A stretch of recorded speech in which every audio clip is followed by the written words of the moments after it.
आज शाम के वचन के मनन के लिए हम लोग निकालेंगे पहला कुरिन्थियों उसका 7वां अध्याय, 1 Corinthians chapter 7। पहला कुरिन्थियों उसका 7वां अध्याय और उसकी 17वीं आयत से 20वीं आयत तक मैं पढ़ूंगा। 1 Corinthians chapter 7 वर्स 17 to 20। पहला कुरिन्थियों 7वां अध्याय उसकी 17वीं आयत से लेके 20वीं आयत तक मैं आपके सम्मुख पढ़ूंगा।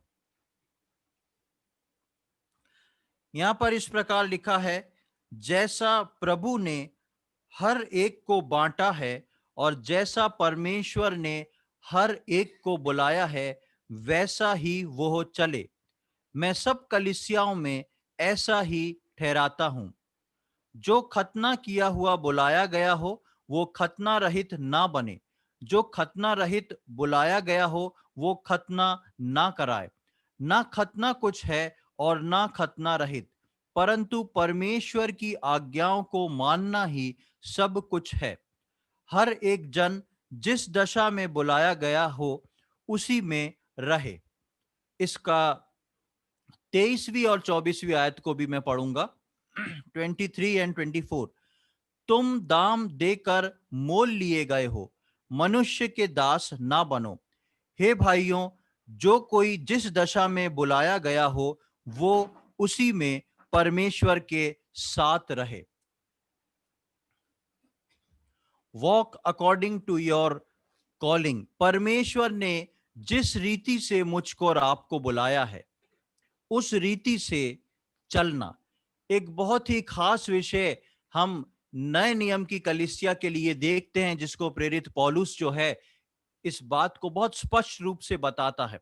वो बोलता है, जैसा प्रभु ने हर एक को बांटा है और जैसा परमेश्वर ने हर एक को बुलाया है वैसा ही वो चले। और आगे हम देखते हैं कि वो लिखा है कलीसिया के लिए कि मैं सब कलीसिया में इस प्रकार बताता और सिखाता हूं। विश्वासियों का कलीसिया जो एक झुंड है, उसमें परमेश्वर विश्वासियों को चुनता है और बुलाता है। पिछले दिनों में हमने वचन से मनन किया था कि उसने, प्रभु यीशु मसीह ने मुझको और आपको चुन लिया है, और हमने आगे देखा था कि उसने हमको नियुक्त किया है, और उसके आगे हमने देखा था कि उसने हमको नियुक्त किया है कि हम फल लाएं। परमेश्वर का चुनना, उसकी नियुक्ति बहुत ही खास है। और उसके बाद आता है परमेश्वर ने आपको किस रीति से या किस बुलाहट से बुलाया है, अपने बुलाए जाने और बांटे जाने के योग्य चाल चलना। 17वीं आयत में हम देखते हैं कि जैसा प्रभु ने हर एक को बांटा है और जैसा परमेश्वर ने हर एक को बुलाया है। आज हम इस खास दो शब्दों पे मनन करने जा रहे हैं, बुलाया जाना और बांटा जाना। विश्वासियों को प्रभु ने बुलाया है और अपने राज्य की बढ़ोतरी के लिए बहुत कुछ बांटा भी है। परमेश्वर जो है प्रभु यीशु मसीह में मुझको और आपको चुनता है, बुलाता है और बहुत सारी चीजों को वो बांटता भी है। ये परमेश्वर की मर्जी और उसकी योजना है कि वो किसको किस रीति से बुलाता है और किसको किस स्टेज में आके वो बुलाता है। ये सोचना और देखना हमारे लिए बहुत आवश्यक है। अपने आप को जांचना कि हमको परमेश्वर ने कैसे बुलाया है। जिस प्रकार हमने यहाँ पर पढ़ा है, जैसा प्रभु ने हर एक को बांटा है और हर एक और जैसा परमेश्वर ने हर एक को बुलाया है, बांटा है, बुलाया है। परमेश्वर जो है विश्वासियों को बुलाता है और बांटता है, और हमको अपने जीवन में इस बात को बहुत समझदारी से लेना। यदि हम इसको लेंगे तो हम आत्मिक रीति से बहुत अच्छे से परमेश्वर के वचन को समझ के उसकी योजना जो पर्टिकुलर मेरे और आपके लिए है उसको हम समझ पाएंगे। कि परमेश्वर ने मेरे और आपके लिए किस योजना को रखा हुआ है। हमने दो बातों को देखा, पहला बुलाया और दूसरा बांटा। हम जब देखते हैं बुलाया, कैसे परमेश्वर ने मुझको और आपको बुलाया, वो बुलाहट जो है वो किस बात को बताती है। परमेश्वर ने मुझको और आपको उद्धार देकर स्वर्गीय राज्य के लिए मसीह यीशु में बुलाया है। कैसे बुलाया है? परमेश्वर ने मुझको और आपको उद्धार देके स्वर्गीय राज्य के लिए मसीह यीशु में बुलाया है। और दूसरी बात हम देखते हैं, बांटा है।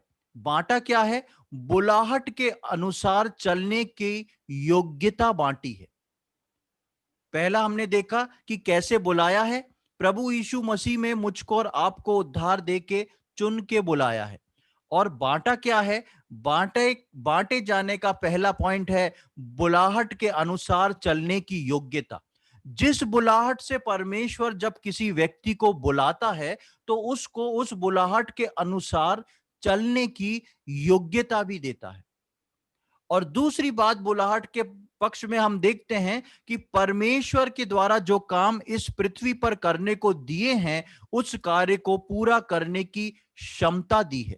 बुलाहट जो है, ओ सॉरी, बांटा जाना जो है, वो दो प्रकार की बातों को हम देखते हैं बांटे जाने में।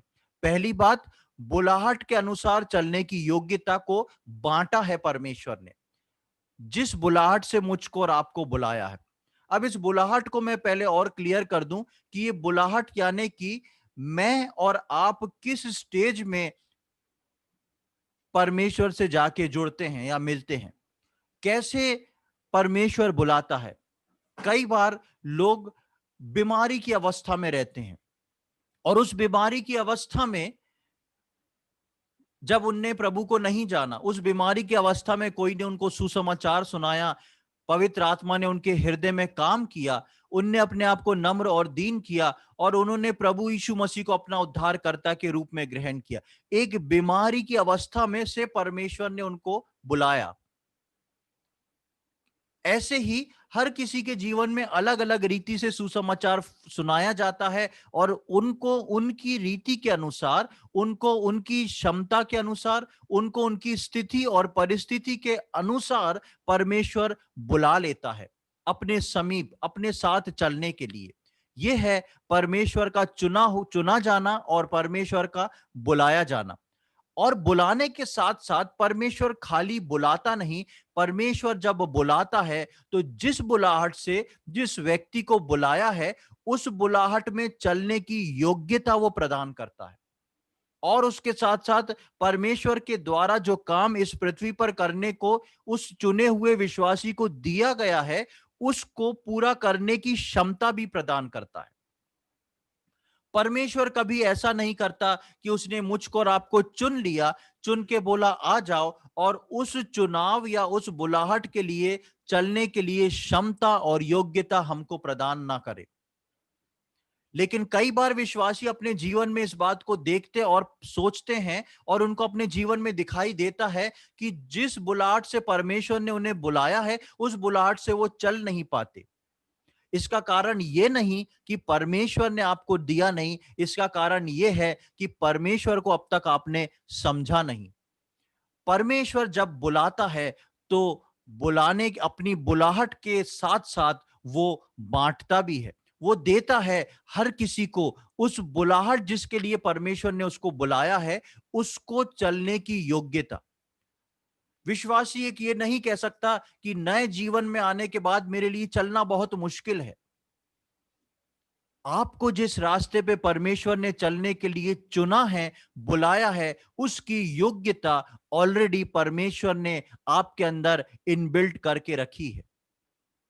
और समय आया जब आपने परमेश्वर की बुलाहट को पहचाना, अब आप उसमें से तुरंत चलना चालू कर सकते हैं क्योंकि वो क्षमता जो है परमेश्वर ने आपको और मुझको प्रदान की हुई है।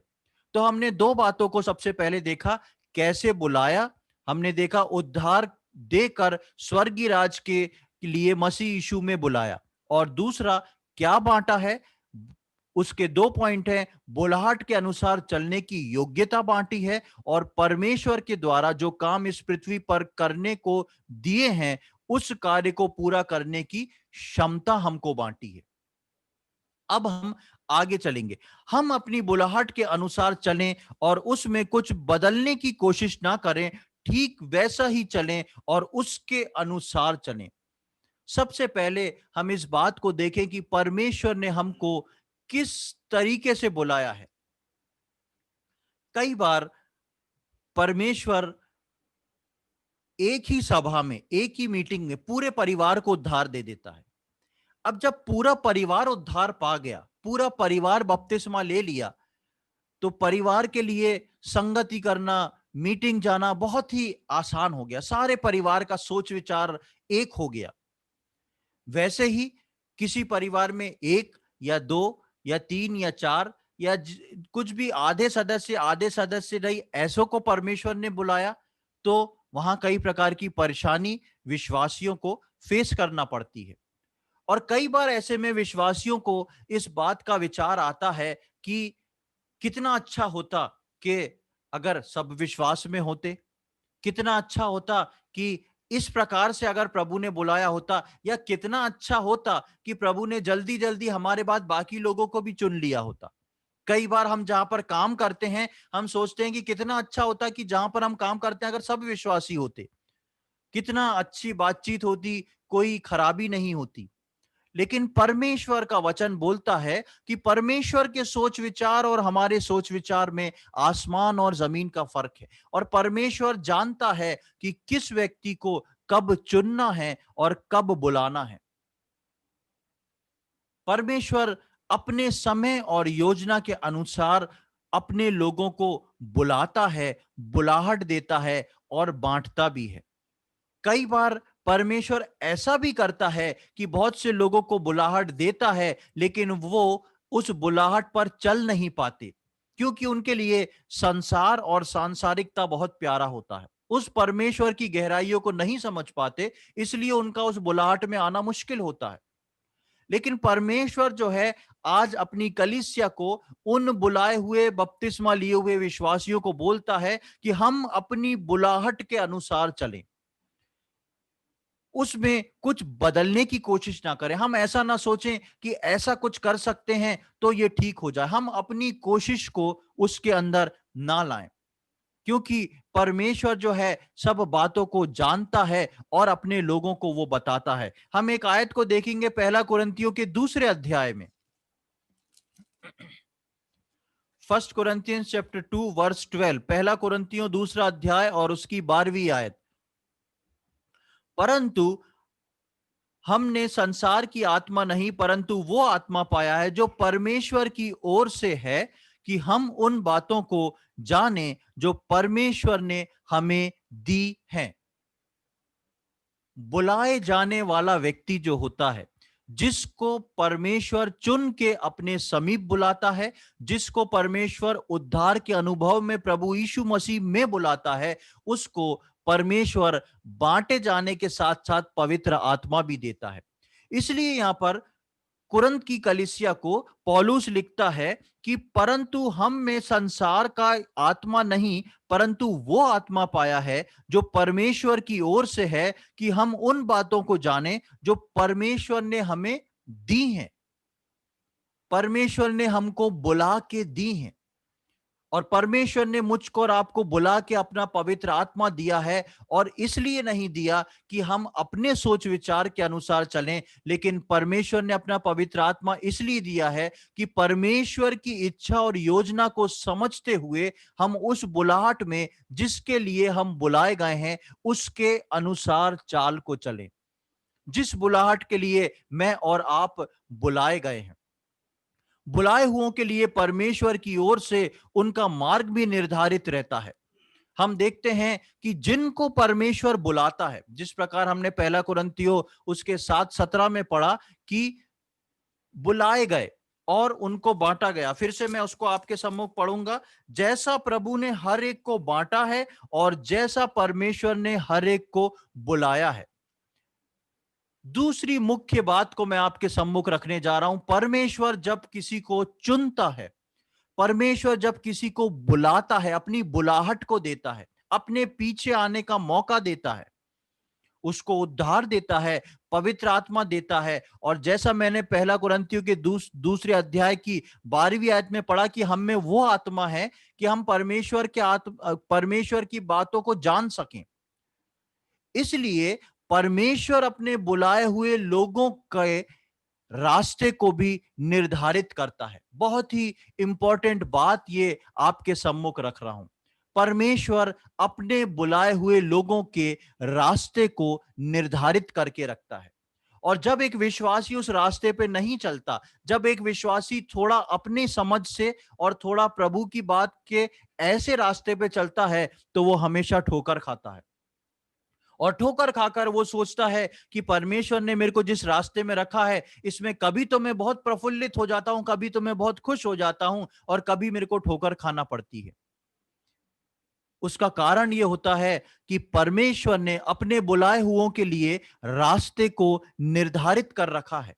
और उस निर्धारित रास्ते को एक विश्वासी को, क्योंकि एक विश्वासी ने परमेश्वर का आत्मा पाया है, उस आत्मा के द्वारा उस निर्धारित रास्ते को समझ के चलना विश्वासी के लिए बहुत आवश्यक है। एक आयत को मैं आपके सम्मुख रखूंगा, भजन संहिता उसका 37, साम्स 37, भजन संहिता उसका 37वां अध्याय, साम्स 37 एंड वर्स 23, उसकी 23वीं आयत। भजन संहिता 37 और उसकी 23वीं आयत। यहां पे इस प्रकार लिखा है, मनुष्य की गति यहोवा की ओर से दृढ़ होती है और उसके चलन से वो प्रसन्न रहता है। मनुष्य की गति यहोवा की ओर से दृढ़ रहती है। हिंदी भाषा में इसका अनुवाद इतना अच्छा नहीं। इंग्लिश भाषा में ये वर्स जो है बहुत ही क्लियर और बहुत सुंदर लिखी है, और इस प्रकार लिखी है, the Lord directs the steps of the godly, he delights in every details of their life. The Lord directs the steps of godly. परमेश्वर जो है, उसके भय मानने वाले लोग, उसके पीछे चलने वाले जो प्रभु के चुने हुए लोग हैं, उनके रास्ते को दृढ़ करता है, उनके रास्ते को निर्धारित करता है। लिखा है, the Lord directs the steps. Steps यानी हर कदम। परमेश्वर अपने चुने हुए के हर कदम को पहले से निर्धारित करके रखता है। और ये उस बुलाए हुए और बांटे हुए विश्वासी के ऊपर डिपेंड करता है कि वो उस निर्धारित कदमों पे जो परमेश्वर ने उसके लिए चुन के अलग किए हैं, उस पे वो चलता है कि नहीं। एक बुलाए हुए विश्वासी का चैन और खुशी इस बात पर निर्धारित होती है कि वो प्रभु में क्या है, ना कि वो इस संसार में क्या है। फिर से सुने, एक बुलाए हुए विश्वासी का चैन, उसकी खुशी इस बात पर निर्धारित होती है कि वो प्रभु में क्या है, ना कि इस बात में कि वो संसार में क्या है। या दूसरे शब्दों में मैं इसको बदल के बोलूं तो एक विश्वासी की खुशी, एक विश्वासी का चैन जो है, इस बात पर निर्धारित होता है कि परमेश्वर ने जो उसके लिए रास्ता निर्धारित किया है, उस पे वो चल रहा है कि नहीं, ना कि उस रास्ते पे जो रास्ता वो अपनी समझ के अनुसार इस दुनिया में चल रहा है।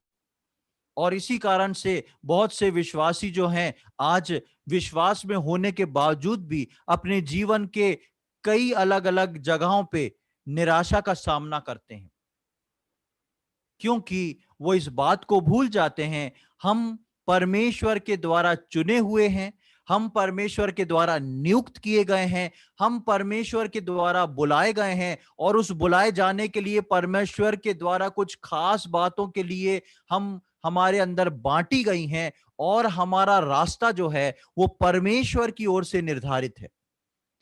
कभी भी विश्वासी जो है सांसारिक रास्ते पे नहीं चल सकता।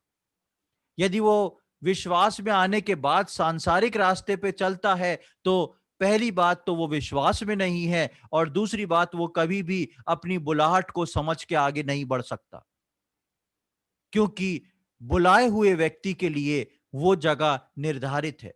परमेश्वर बोलता है, यहाँ अपने पहला कुरंती के 7वें अध्याय में पढ़ा कि जैसा प्रभु ने हर एक को बांटा है और जैसा परमेश्वर ने हर एक को बुलाया है, वैसा ही वो चले।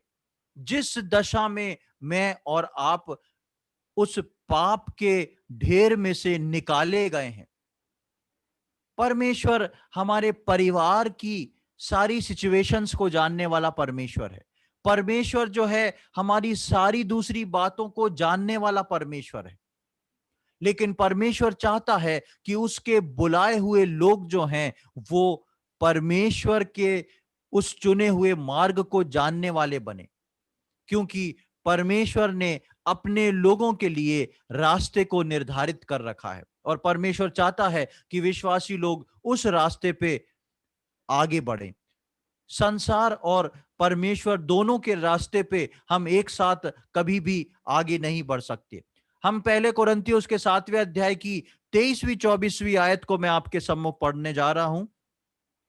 पहला कुरिन्थियों 7वां अध्याय 23-24। तुम दाम देकर मोल लिए गए हो, मनुष्य के दास ना बनो।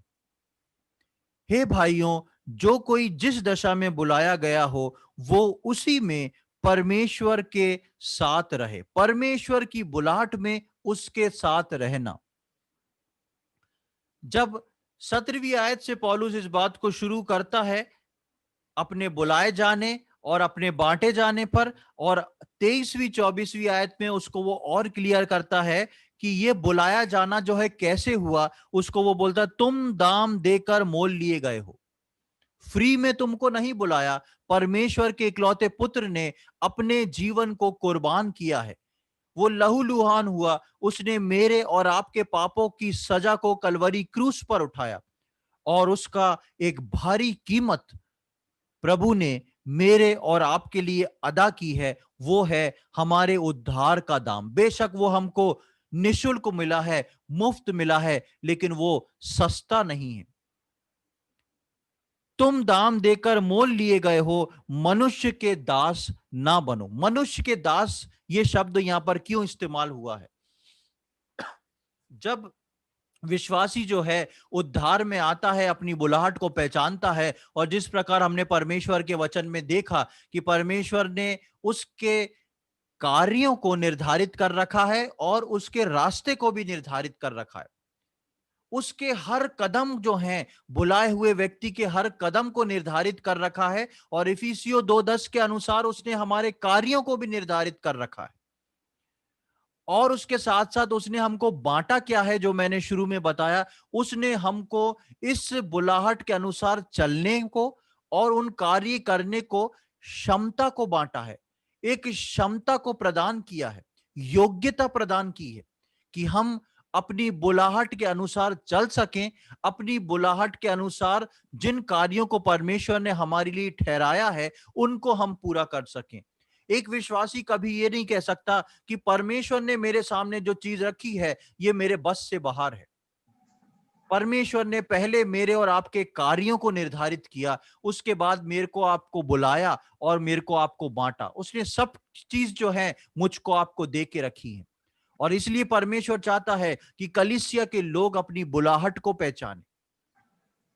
जिस दशा में तुम बुलाए गए हो उसके योग्य वैसी ही चाल चलो, जैसा बांटा गया है उसके योग्य चाल चलो। प्रियो, हम अपने जीवन में इस बात को झांक के देखें कि परमेश्वर ने मुझको आपको किस दशा में बुलाया है। चाहे वो पारिवारिक हो, चाहे वो सामाजिक रीति हो, चाहे वो किसी और तरीके से, पर्टिकुलर हर एक विश्वासी को परमेश्वर ने अलग अलग समय में बुलाया है, और हम परमेश्वर के उस बुलाए जाने पर ध्यान दें। किस रीति से उसने मुझको और आपको बुलाया है, कितने समय पहले से बुलाया है, और यदि उसने मुझको और आपको बुला लिया है तो क्या हम आज की तारीख तक उसके बुलाहट को जान पाए हैं? हम उसके अंदर वैसे ही बने हुए हैं? हम इस बात को समझ पाए हैं कि मेरा बुलाने वाला जो है उसने मेरे लिए काम, मेरे काम और मेरे हर रास्ते को निर्धारित कर रखा है। क्या मैं उन रास्तों पे चलते हुए अपने प्रभु के ठहराए हुए काम जो उसने मेरे लिए रखे हैं उनको पूरा कर रहा हूं कि नहीं?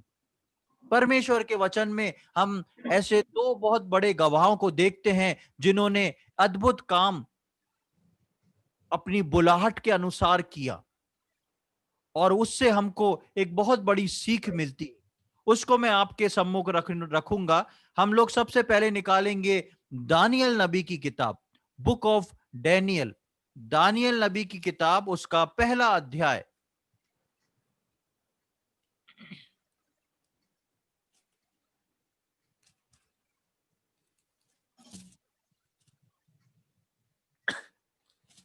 दानियल नबी की किताब, उसका पहला अध्याय, बुक ऑफ डैनियल चैप्टर 1।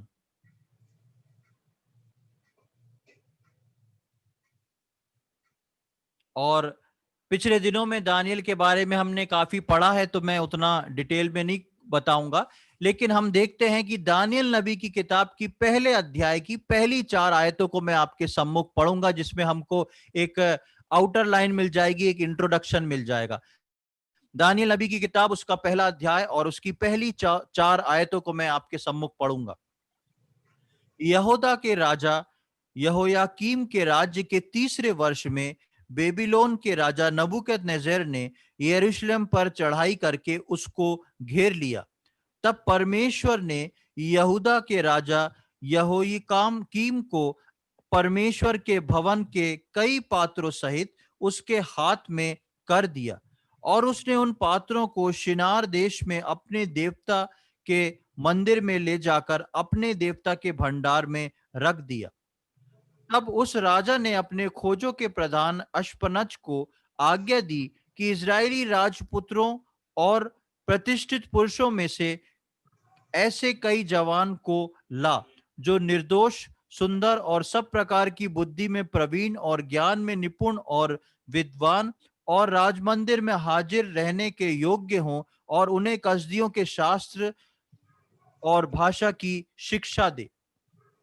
यहां पर हम देखते हैं कि दानियल की किताब में दानियल के गुलामी की अवस्था में आने के बारे में हम पढ़ते हैं। और दानियल जो था वो राजघराने से संबंधित रखने वाला एक व्यक्ति था। और जब परमेश्वर ने दानियल को चुना, तो चुनने के लिए परमेश्वर ने उसकी गुलामी की अवस्था में उसको बुलाया, उसको गुलाम बना के बुलाया। वो आजाद था, लेकिन परमेश्वर ने उसको गुलाम बना के बुलाया। और उस परमेश्वर जो था वो दानियल की बुलाहट को या दानियल का इस्तेमाल किस रीति से करना चाहता था, उसके लिए परमेश्वर ने पहले से कुछ अद्भुत प्लानिंग्स को करना शुरू करा। और क्या प्लानिंग्स को करना शुरू करा, दूसरी आयत में हम पढ़ते हैं, तब परमेश्वर ने यहूदा के राजा यहोयाकीम को परमेश्वर के भवन के कई पात्रों सहित उसके हाथ में कर दिया।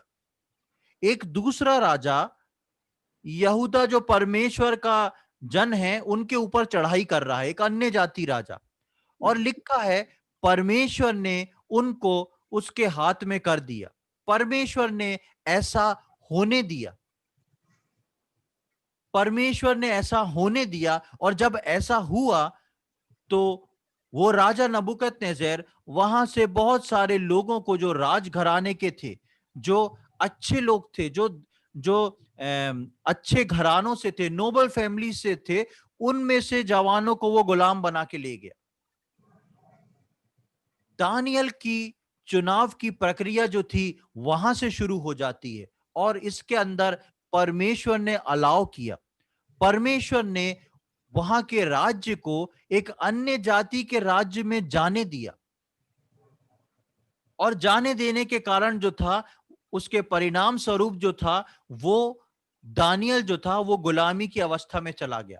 अब हमने भजन 37-23 में पढ़ा था कि परमेश्वर के जो लोग होते हैं, उनके कदम जो हैं, उनके हर स्टेप्स जो हैं, उनका जो रास्ता है वो परमेश्वर की ओर से निर्धारित होता है।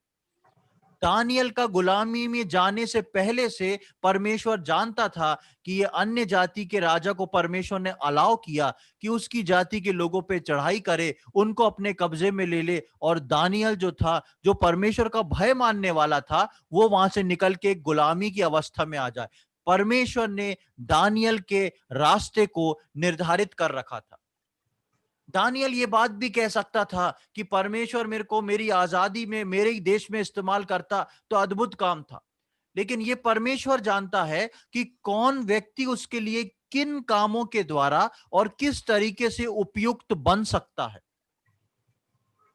शायद दानियल उस काम को उस आजादी के देश में नहीं कर पाता जो दानियल गुलामी की दशा में जाके करा, लेकिन परमेश्वर का चुनाव में दानियल था।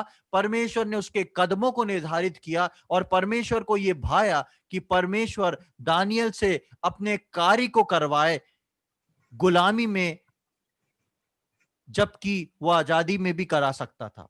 गुलामी आजादी के बदले वो गुलामी में उससे काम करवाने में इंटरेस्टेड हुआ। इसलिए ये परमेश्वर की योजना है। और इसलिए पहले कुरिन्थियों में हम पढ़ते हैं कि पौलुस बोलता है, जिस भी दशा में तुम बुलाए गए हो, जिस भी दशा में तुम बुलाए गए हो, उसके योग्य चाल चलो, इस बात को जानते हुए कि तुम्हारे कदमों को परमेश्वर ने निर्धारित कर रखा है।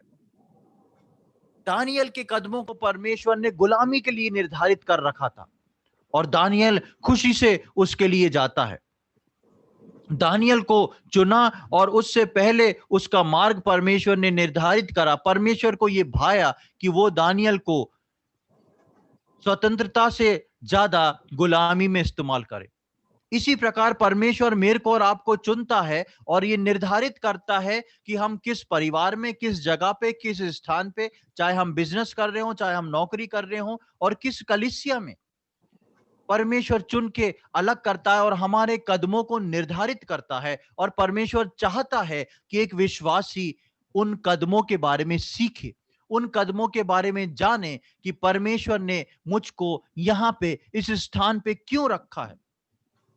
ये परमेश्वर की इच्छा और योजना है कि वो अपनी महिमा जो है मेरे और आपके द्वारा कहां पर, कैसे, किस तरीके से करवाए। पर विश्वासियों को, उसके बुलाए हुए लोगों को परमेश्वर पे, उसके जो उसने रास्ते को निर्धारित किया है, उसको समझना और ध्यान करना बहुत आवश्यक है। अब हम देखते हैं कि दानियल उस मार्ग पर चलने का, दानियल ने कभी भी विरोध नहीं किया। दानियल जब गुलामी की अवस्था में आ जाता है, वो कभी भी इस बात का रोना नहीं गाता कि ये मेरे साथ क्या हो गया, परमेश्वर ने ये मेरे साथ ऐसा क्यों कर दिया। दानियल अपने परमेश्वर में मजबूत था और दानियल इस बात को जानता था कि परमेश्वर के लोगों के लिए हर बातें मिलकर भलाई को उत्पन्न करती हैं। कई बार हमारे जीवन में कई विपरीत परिस्थितियां आती हैं तो हम सोचते हैं कि ऐसा क्यों हुआ। लेकिन हम इस बात को ध्यान ध्यान रखें कि यदि हम बुलाए गए हैं, यदि हम चुने गए हैं, तो हमारे कदम जो हैं परमेश्वर निर्धारित करके रखा है। और उन कदमों पे यदि विश्वासी चलेगा तो परमेश्वर की महिमा होगी और वो उन अपने कार्यों को पूरा कर पाएगा जो परमेश्वर ने उसको उस कार्य को करने के लिए चुना है और बुलाया है। तो हम देखते हैं कि दानियल ने कभी भी अपनी इस गुलामी की अवस्था का विरोध नहीं किया। जिस भी दशा में उसको प्रभु ने बुलाया था, वो चलने को तैयार था। दानियल ने वहां पर जाके अपना प्रार्थना करना, वचन पढ़ना नहीं छोड़ दिया। दानियल जो था अपनी उसी प्रथा के अनुसार परमेश्वर की उपासना करता था, उसको धन्यवाद चढ़ाता था, प्रार्थना करता था। जिस अवस्था में परमेश्वर ने दानियल को बुलाया, दानियल जो था वो प्रसन्न था अपने परमेश्वर में। प्रियो, आज हमारे विश्वासी जीवन में भी परमेश्वर चाहता है कि हम प्रसन्नता से उस कार्य को करें जो परमेश्वर ने हमारे करने को दिए हैं। प्रसन्नता से उस अवस्था में हम चलने को तैयार रहें जिस अवस्था में परमेश्वर ने हमको बुलाया है। जैसा भी अवस्था में बुलाया है, हम प्रसन्नता से उसमें चलें। बेशक दुख आते हैं, तकलीफ आती है, बहुत परेशानी होती है, लेकिन हम इस बात को निश्चय जान के चलें कि हमारे कदमों को परमेश्वर निर्धारित करके रखता है। जिस प्रकार हमने भजन 37:23 में पढ़ा, the Lord directs the steps of the godly person. परमेश्वर जो है हर कदम विश्वासी के जो है उसको निर्धारित करके रखता है। हर कदम सोचें कितना प्रेमी परमेश्वर है कि वो अपने बुलाए हुए लोगों के हर कदम को निर्धारित करता है। और दानियल इस बात को जानता था, इसलिए दानियल ने कभी कुछ किया नहीं। क्योंकि ध्यान से सुने, क्योंकि दानियल ने कोई विरोध नहीं किया, क्योंकि दानियल उस गुलामी की अवस्था में भी अपने परमेश्वर में बना रहा। दानियल अपने उस बुलाए जाने की अवस्था में, उस बुलाहट में, जैसा परमेश्वर ने उसको बुलाया था वैसा बना रहा। इस कारण से परमेश्वर उसको बांटने के लिए पीछे नहीं हटा। इस कारण से परमेश्वर दानियल को बांटने के लिए पीछे नहीं हटा। और हम देखते हैं कि जब वो राजा जो है स्वप्न देखता है तो दानियल जो है उसके बारे में प्रार्थना करता है। और जब दानियल अपनी बुलाई हुई दशा पर स्थिर रहा तब परमेश्वर ने उसको बांट भी दिया। हमने पहला कुरिन्थियों में पढ़ा, बांटने के लिए और बुलाहट के लिए। दानियल अपनी गुलामी की अवस्था में, अपने बुलाहट में, अपने बुलाए जाने मर पे विश्वास योग रहा और परमेश्वर ने उसको बांटना शुरू कर दिया। प्रियो, मेरे और आपके जीवन में यदि हम अपने बुलाए जाने की अवस्था को, अपनी बुलाहट में स्थिर रहेंगे तो निश्चित तौर पे परमेश्वर मुझको और आपको और अधिक बांटना शुरू कर देगा। परमेश्वर चाहता है कि हम उससे और अधिक लेते जाएं और अधिक उसके लिए इस्तेमाल होते जाएं। हम देखेंगे दानियल के दूसरे अध्याय की 19 से 23वीं आयत। Book of Daniel chapter 2 verses 19 to 23। यहां पर दानियल एक स्वप्न के लिए प्रार्थना करता है, उसका अर्थ के लिए, और उसका जवाब उसको मिलता है। 19वीं आयत में लिखा है, तब वो भेद दानियल को रात के समय दर्शन के द्वारा प्रकट किया गया। तब दानियल ने स्वर्ग के परमेश्वर का ये कहकर धन्यवाद किया, परमेश्वर का नाम युगान योग्य धन्य है, क्योंकि बुद्धि और पराक्रम उसी के हैं। समय और ऋतुओं को वही बदलता है, राजाओं को अस्त और उदय भी वही करता है। बुद्धिमान को बुद्धि और समझ वालों को समझ भी वही देता है। वही गूढ़ और गुप्त बातों को प्रकट करता है। वो जानता है कि अंधियारे में क्या है और उसके संग सदा प्रकाश बना रहता है। हे मेरे पूर्वजों के परमेश्वर, मैं तेरा धन्यवाद और स्तुति करता हूँ, क्योंकि तूने मुझे बुद्धि और शक्ति दी है, और जिस भेद का खुलासा हम लोगों ने तुझसे मांगा था उसे तूने मुझ पर प्रकट किया है। तूने हमको राजा की बात बताई है। दानियल जो है इस गुलामी की अवस्था में भी आके एक बहुत बड़ी समस्या में फंस जाता है, और वो समस्या ये थी जिसका परिणाम था मृत्यु दंड। और ऐसी अवस्था में दानियल अपने परमेश्वर से प्रार्थना करता है और परमेश्वर दानियल के ऊपर उस भेद को प्रकट कर देता है। क्योंकि दानियल जो था अपने बुलाहट में, अपनी उस गुलामी की बुलाहट में भी परमेश्वर में स्थिर रहा। परमेश्वर ने उसको बांटता गया, और जब परमेश्वर उसको बांटता गया तो उसके परिणाम के स्वरूप हम देखते हैं कि परमेश्वर ने उसको उस स्वप्न का, पहले स्वप्न और उस स्वप्न का अर्थ दोनों बताया, जो कि आज के समय में भी एक अनहोनी बात है। हम किसी के स्वप्न का अर्थ बता सकते हैं, लेकिन किसने क्या स्वप्न देखा है ये बात अनहोनी है। लेकिन परमेश्वर ने वो अनहोनी बात भी अपने दास दानियल को प्रकट करी, क्योंकि दानियल जो था वो अपनी बुलाहट में स्थिर बना रहा। प्रियो, मैं मेरे को और आपको भी अपनी बुलाहट को पहचान के उसमें स्थिर बने रहना बहुत आवश्यक है। हम इधर-उधर की चलने वाली हवाओं से बहके नहीं, हम अविश्वास में भटके नहीं, लेकिन उस परमेश्वर की बुलाहट में स्थिर बने रहें। और यदि हम परमेश्वर की उस बुलाहट में स्थिर बने रहेंगे, तो परमेश्वर हमको बाँटेगा भी और हमारे सिर को ऊँचा भी करेगा। और हमने परिणाम स्वरूप देखते हैं दूसरे अध्याय की 46 और 47वीं आयत में क्या लिखा है, 46 एंड 47। इतना सुनकर नबूकदनेस्सर राजा ने मुंह के बल गिरकर दानियल को दंडवत किया और आज्ञा दी कि उसको भेंट चढ़ाओ और उसके सामने सुगंध वस्तु जलाओ। फिर राजा ने दानियल से कहा, सच तो यह है कि तुम लोगों का परमेश्वर, सब ईश्वरों का ईश्वर, राजाओं का राजा और भेदों को खोलने वाला है। इसीलिए तू ये भेद प्रकट कर पाया। ना केवल इस कार्य को करने पर, जो काम परमेश्वर ने गुलामी की अवस्था में दानियल के लिए ठहराया था, दानियल स्थिर रहा, परमेश्वर ने उसको बांटा और वो उस काम को जो परमेश्वर ने दानियल के जीवन में रखा था उसको पूरा कर पाया। दानियल का सम्मान हुआ। जो दानियल वहां पर एक गुलाम था, वहां का राजा दानियल को मुंह के बल गिरकर दंडवत कर रहा है। और न केवल दानियल के नाम ऊंचा उठता है, लेकिन दानियल के परमेश्वर का नाम भी ऊंचा उठता है। प्रियो, यदि मैं और आप जो नए नियम के विश्वासी हैं, पौलुस की उस बात के अनुसार अपनी बुलाहट को पहचानते हुए, अपनी बुलाहट में जिस दशा में हम बुलाए गए हैं उस दशा में स्थिर रहना सीख जाएंगे, तो हम परमेश्वर के द्वारा बहुत सारी चीजों के से बांटे भी जाएंगे, हमको दिया जाएगा, और हम परमेश्वर ने जो मेरे और आपके लिए कार्य को रखा है उस कार्य को पूरा कर पाएंगे, और उस कार्य को करके अपना पार्ट भी पूरा करेंगे और परमेश्वर का नाम अपने जीवन से ऊंचा और अधिक ऊंचा करते जाएंगे। लेकिन इसके विपरीत ही हम बाइबल में एक और उदाहरण को देखते हैं, जो वो भी परमेश्वर के चुनाव में था, लेकिन वहां पर कुछ गड़बड़ी पैदा हो जाती है। हम सब जानते हैं, भजन संहिता लिखने वाला दाऊद जो था, दाऊद ने अपने मन में जब उसको परमेश्वर ने उसके राज्य को स्थापित कर दिया, उसके राज्य की स्थापना कर दी, तो दाऊद एक दिन अपने घर में, अपने महल में बैठ के सोचता है कि मैं तो महलों में रहता हूं, परमेश्वर का संदूक जो है वो अब तक तंबू में है। और दाऊद के मन में एक ख्याल आता है कि क्यों ना मैं परमेश्वर के लिए एक भवन को बना दूं।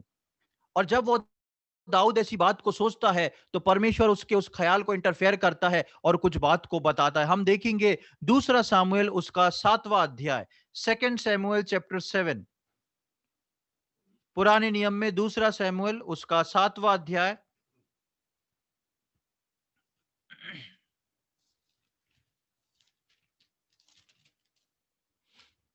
और उसकी पहली 3 आयतों को मैं आपके सम्मुख पढ़ूंगा।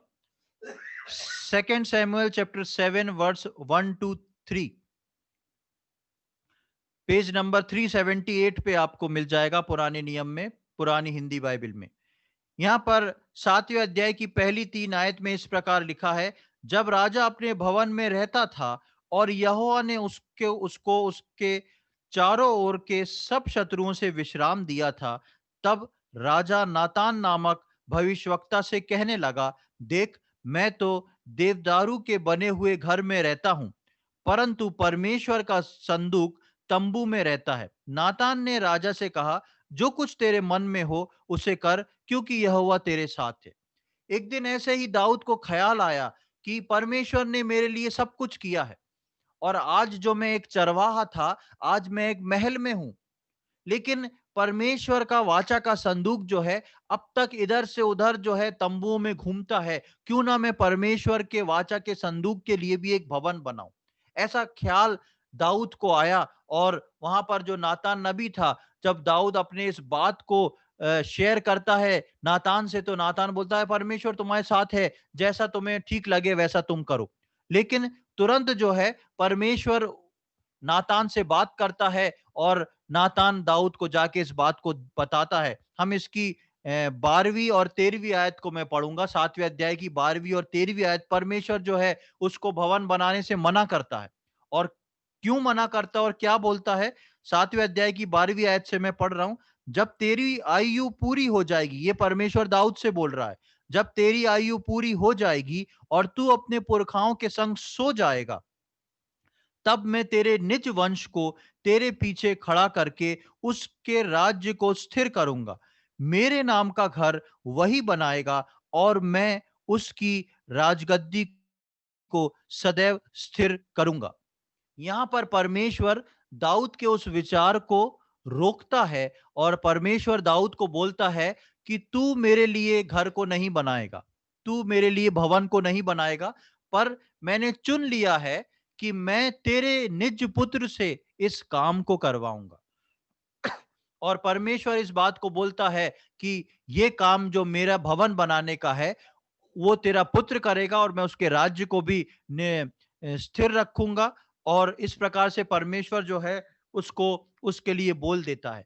जब हम इस बारे में देखते हैं कि ये परमेश्वर का विचार था, और इस वक्त जब परमेश्वर ने दाऊद से बात करी थी, तब दाऊद का वो पुत्र जिसको परमेश्वर ने भवन बनाने के लिए चुन लिया था, उस वक्त उसका जन्म भी नहीं हुआ था, और वो था राजा सुलेमान। और तब उसका जन्म नहीं हुआ, और सुलेमान को जन्म से पहले परमेश्वर ने उस भवन को बनाने के लिए चुन लिया था। लेकिन हम देखते हैं कि परमेश्वर ने सुलेमान को उसके जन्म से पूर्व अपनी बुलाहट में चुन के अलग कर लिया था। परमेश्वर ने अपनी एक बुलाहट, अपने चुने जाने को पहले से सुलेमान के जीवन के लिए रख दिया था। और हम अच्छे से जानते हैं, हम नीति वचन, सभा उपदेशक और श्रेष्ठ की 3 किताबों को देखते हैं जो कि राजा सुलेमान ने लिखी हुई हैं। और उसके बारे में मैं एक और आयत को आपके सम्मुख रखूंगा। पहला राजा उसका 3रा अध्याय, फर्स्ट किंग्स चैप्टर 3। पहला राजा उसका 3रा अध्याय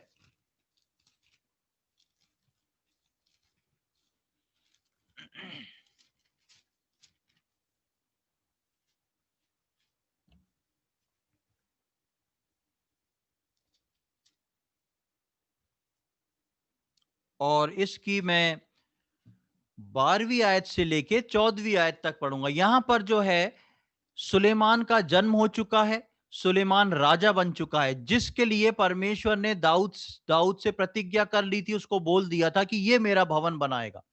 अब परमेश्वर अपने चुनाव के तहत जो है सुलेमान को आशीषित करता है। और 12वीं आयत में परमेश्वर सुलेमान से क्या कहता है?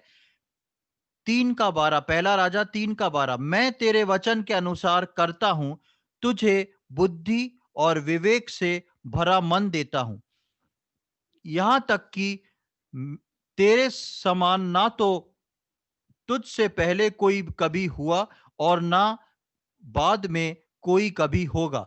फिर जो तूने नहीं मांगा, अर्थात धन और महिमा, वो भी मैं तुझे यहां तक देता हूं कि तेरे जीवन भर कोई राजा तेरे तुल्य ना होगा।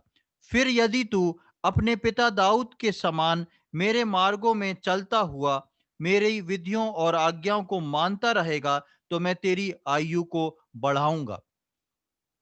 सुलेमान राजा जो था, अपने जन्म से पूर्व परमेश्वर के भवन को बनाने के लिए चुन लिया गया था। परमेश्वर ने बुलाहट दी सुलेमान को। परमेश्वर ने उसको एक राजा की अवस्था में बुलाया। सुलेमान राजा बन गया, और परमेश्वर, जब सुलेमान राजा बन गया, परमेश्वर सुलेमान से बात करता है और उसको ये सारी बातों को बांटता है। परमेश्वर सुलेमान को अद्भुत बुद्धि बांटता है। परमेश्वर सुलेमान को बुद्धि के साथ साथ और भी सारी, बहुत सारी आशीषों को देता है, और बताता है कि तेरे तुल्य पूरी पृथ्वी पे ना तेरे से पहले कभी हुआ, ना तेरे बाद में कोई ऐसा राजा होगा। परमेश्वर अपने बुलाहट के तहत, क्योंकि सुलेमान एक बहुत ही अहम काम करने जा रहा था, और वो पृथ्वी पर पहली बार परमेश्वर का एक मंदिर बनाने जा रहा था। बहुत ही खास व्यक्तित्व था सुलेमान का, और परमेश्वर ने उसको इस कार्य के लिए चुना था, और परमेश्वर ने उसको आशीषित भी किया। और उस बुद्धि को जो परमेश्वर ने सुलेमान को दी, सुलेमान ने उस बुद्धि के तहत बहुत ही बुद्धिमता से परमेश्वर के भवन को बनाया।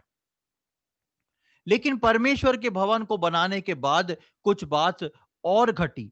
इसके 11वें अध्याय में मैं आपको ले चलता हूं। पहला राजा उसका 11वां अध्याय।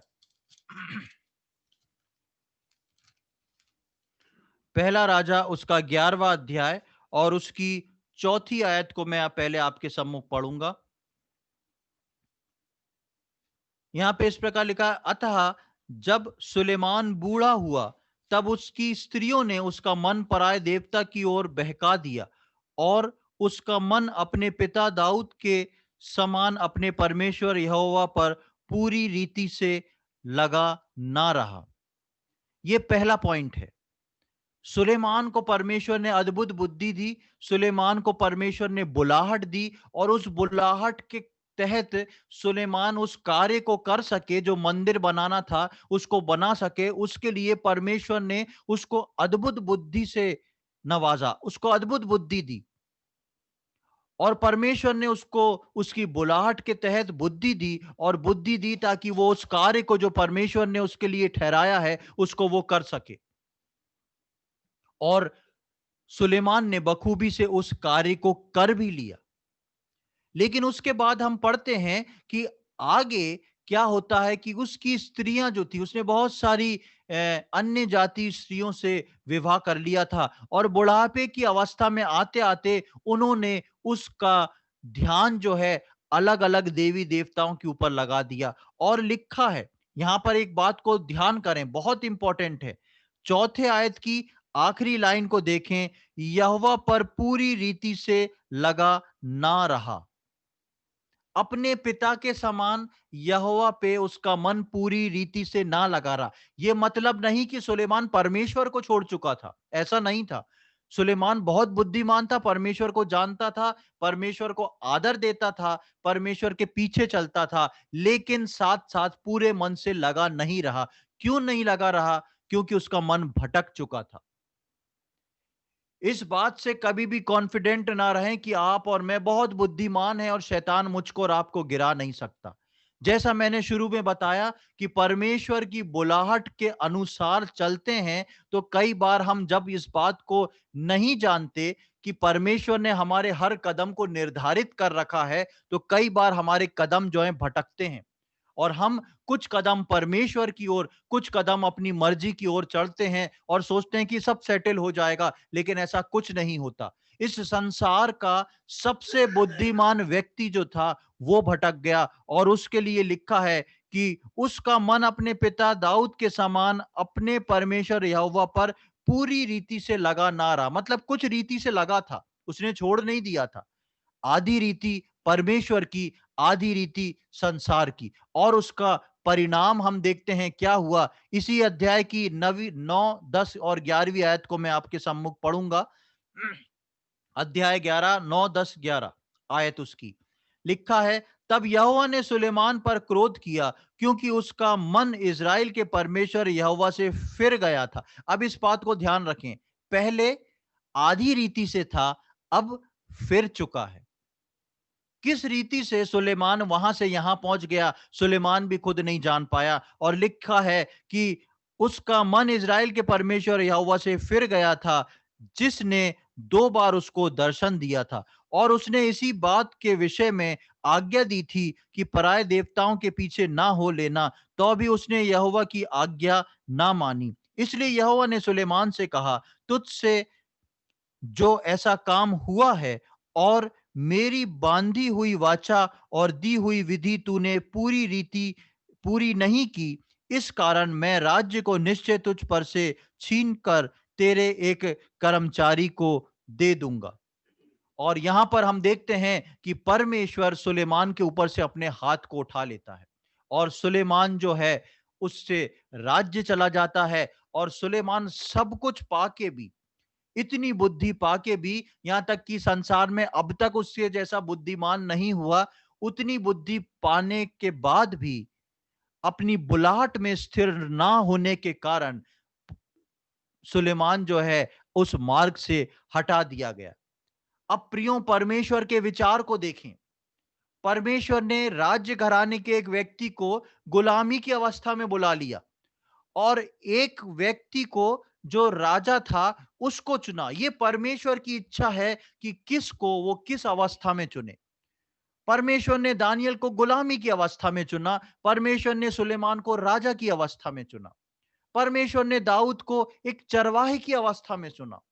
ये परमेश्वर की इच्छा है कि वो किसको किस अवस्था में चुनता है। लेकिन उससे बड़ी बात यह है कि चुना हुआ व्यक्ति या चुना हुआ विश्वासी जो है उस अवस्था में बना हुआ है कि नहीं। इसलिए कुरिन्थ की कलीसिया को पौलुस लिखता है, अपने बुलाए जाने पर स्थिर रहो। तुम जिस रीति से बुलाए गए हो उसके योग्य चाल चलो, उसमें स्थिर बने रहो। क्योंकि परमेश्वर जिसको बुलाता है उसको बांटता भी है। परमेश्वर ने दानियल को बुलाया, दानियल स्थिर रहा, परमेश्वर ने दानियल को बांटा और दानियल से अद्भुत काम हुए। और आखिरीकार तक आज भी हम दानियल की किताब से उन प्रोफेसीज को पढ़ते हैं, उन प्रोफेसीज को, उन भविष्यवाणियों को देखते हैं जो अद्भुत है। और पूरी बाइबल में दानियल की भविष्यवाणी जो है वो नंबर 1 प्रॉफिट पे दानियल को चुना गया है। और वैसे ही अवस्था में परमेश्वर ने सुलेमान को बुलाया, परमेश्वर ने सुलेमान को बुलाहट दी, पर परमेश्वर ने सुलेमान को ज्ञान बांटा, जो कार्य करना था उसकी क्षमता दी। लेकिन सुलेमान जो था अपनी बुलाहट में बना ना रहा और उस रास्ते से हटा लिया गया। प्रियो, मेरे और आपके लिए ये बहुत ही अहम है कि मैं और आप जिस बुलाहट से बुलाए गए हैं, अपने बुलाए जाने पर हम विचार करें। 2 आयतों को मैं जल्दी से पढ़ के आपके सम्मुख समाप्त करता हूं। दूसरा तिमोथी उसका पहला अध्याय, 2 Timothy चैप्टर 1, दूसरा तिमोथी पहला अध्याय और उसकी 9वीं आयत को, 9th वर्ष को मैं आपके सम्मुख पढ़ रहा हूं। दूसरा तिमोथी पहला अध्याय उसकी 9वीं आयत, यहां पर इस प्रकार लिखा है, जिसने हमारा उद्धार किया और पवित्र बुलाहट से बुलाया, और ये हमारे कामों के अनुसार नहीं, पर उसके उद्देश्य और उस अनुग्रह के अनुसार है जो मसीह यीशु में सनातन से हम पर हुआ है। जिसने हमारा उद्धार किया और पवित्र बुलाहट से बुलाया है, और ये हमारे कामों के अनुसार नहीं, तो फिर कैसे है? पर उसके उद्देश्य और उस अनुग्रह के अनुसार है। मैं और आप उसके उद्देश्य और उसके अनुग्रह के अनुसार बुलाए गए हैं। प्रभु यीशु मसीह के अनुग्रह और परमेश्वर के उस उद्देश्य के लिए मुझको और आपको इस पृथ्वी पे बुलाया गया है। मुझको आपको बुलाया गया है, बांटा गया है, ताकि हम उसके योग्य चाल चलें और वो कार्य जो उसने मेरे और आपके जीवन में निर्धारित कर रखे हैं, उनको हम उस रास्ते पर ध्यान रखते हुए जो परमेश्वर ने मेरे और आपके लिए निर्धारित कर रखा है, उन निर्धारित कामों को पूरा कर सकें। एक और आयत को मैं जल्दी से आपके सम्मुख पढ़ूंगा, पहला कुरिन्थियों उसका 15वां अध्याय, 1 Corinthians चैप्टर 15,